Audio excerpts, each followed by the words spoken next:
రామాయణం హనుమంతుడి హితవు. రావణుడు తన సభామందిరంలో సభికుల సమక్షంలో ఆసీనుడై ఉంటాడు. ఆయనకి ఎదురుగా హనుమంతుడిని తీసుకెళ్లి నిలబెడతాడు ఇంద్రజిత్తు. తన కుమారుడి పరాక్రమం గురించి తనకి తెలుసని అన్నట్టుగా హనుమంతుడి వైపు చూస్తాడు రావణుడు. అది గమనించిన హనుమంతుడు తాను బ్రహ్మాస్త్రంను గౌరవించి లొంగిపోయానేగాని తనని బంధించడం ఎవరివలనా కాదని అంటాడు.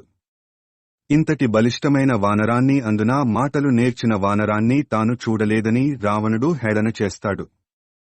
చేయరాని పనులు చేస్తున్నప్పుడు, జరగరాని సంఘటనలు జరుగుతున్నప్పుడు ఇలాంటి చిత్రాలు చూడవలసి వస్తుందని హనుమంతుడు అంటాడు.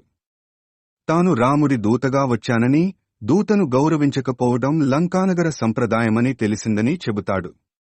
తనంతటివారు తన సన్నిహితులకు తప్ప తన ఎదురుగా కూర్చునే అవకాశం ఎవరికీ ఉండదని రావణుడు అంటాడు.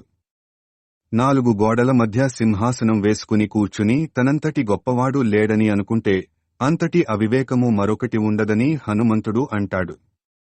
రావణుడు శివభక్తుడని తాను విన్నానని, అలాంటివాడు పరస్త్రీని అపహరించి తీసుకురావడం మర్యాద కాదని హనుమంతుడు చెబుతాడు. రాముడు తన భార్యను అన్వేషిస్తూ బయల్దేరాడని, ఆయన సముద్రం దాటి రాకమునుపే సీతమ్మవారిని అప్పగించడం మంచిదని అంటాడు. లేదంటే రాక్షస జాతి అంతా కూడా నశిస్తుందని చెబుతాడు. రాముడికి అండగా వానర సైన్యం ఉందని, ఆ సైన్యం లంకానగరాన్ని నామరూపాలు లేకుండగా చేస్తుందని అంటాడు. రాముడి పాదాలను ఆశ్రయించి క్షమాపణలు కోరకపోతే ఈ విషయంలో అతణ్ణి ఎవరూ కాపాడలేరని హితవు చెబుతాడు. హనుమంతుడి మాటలకు రావణుడు పెద్దగా నవ్వుతాడు. వానర సైన్యాన్ని వెంటేసుకుని వచ్చే రాముడు తనని ఏమీ చేయలేడని అంటాడు.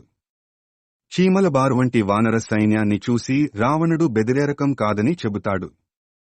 దేవతలను ఎదిరించిన తాను సాధారణమైన మానవులకు భయపడతానని అనుకోవడం ఆ వానరుడి అమాయకత్వానికి నిదర్శనమని అంటాడు. సముద్రం దాటి లంకానగరంలోకి ప్రవేశించిన ఏ ఒక్కరూ తిరిగి ప్రాణాలతో వెళ్లలేరని, ఆ విషయాన్ని కనులారా చూసి తెలుసుకోమని చెబుతాడు.